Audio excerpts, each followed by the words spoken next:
Nung nakaraang araw, yung nanay ko ang naglinis ng monitor ng computer ko. Tapos kanina, nagulat ako. Yung tatay ko, dala ang aircon sa ilog. Masyado na raw kasing madumi. Puro agyo. Kaya yun, nagulat ako. Pati split type ni aircon dinala, dilinisan. Sobrang ang organic ang gawa eh. Talagang inilatag sa ilog. O, di ba? Paano na to? Lahat ng ating gamit pasira. Pero sobrang linis naman. Grabe talaga yung pamilya ko. Todo sa linis, todo sa effort.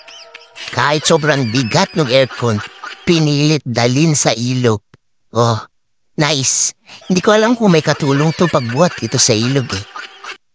Feeling ko meron eh. Sino kaya?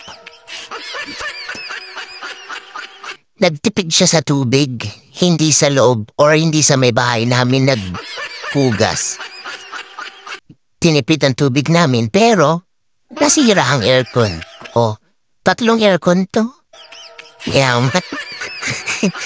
Merong aircon na isa, tapos may split type pang 2. Pero ngayon, sigurado sira na.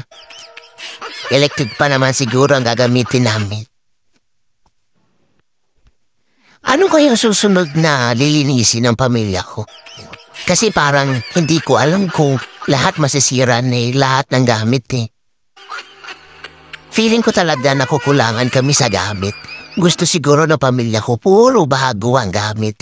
Kasi hanggang ngayon, yung TV namin, yung computer ko, pinapatayo pa sa bigasan. Oh,